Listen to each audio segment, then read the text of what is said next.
नागपुर शहर में नशे के सौदागरों के खिलाफ पुलिस ने अपना शिकंजा और कस दिया है। पुलिस आयुक्त डॉक्टर रविंद्र कुमार सिंगल के मार्गदर्शन में चल रहे ऑपरेशन थंडर के तहत क्राइम ब्रांच को एक बड़ी सफलता मिली है।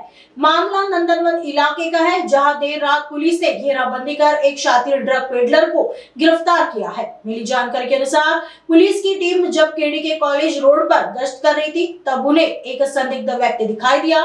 पुलिस को देखते ही आरोपी ने भागने की कोशिश की, लेकिन पुलिस ने पीछा कर उसे दबोच लिया। पकड़े गए आरोपी की पहचान सूरज उर्फ नब्बा प्रमोद गजबे उम्र 35 वर्ष के रूप में हुई है।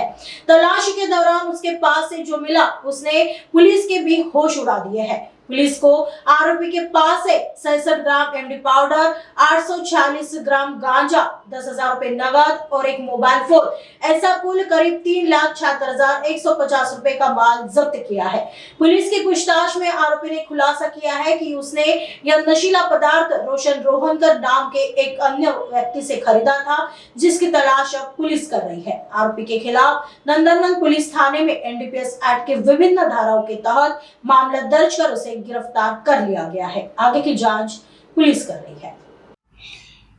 एनडीपीएस पथक हे रात्र गस्त करीत असताना नंदनवन पोलीस स्टेशनच्या हद्दीमध्ये केडीके कॉलेज राजेंद्र नगर गल्ली नंबर 7 या ठिकाणी एक इसम त्याच्या हातात पिशवी घेऊन संशयास्पद रित्या वर्तन करताना दिसून आला।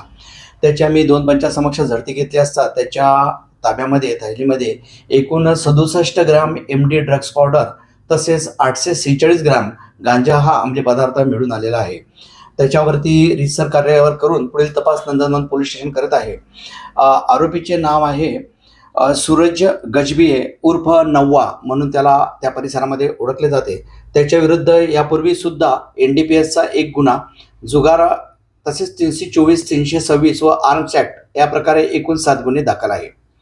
यामध्ये ज्याच्याकडून त्याने माल आणलेला आहे ते पाहिजे फरार आरोपी निष्पन्न करण्यात असून त्यांचा शोध सुरू आहे।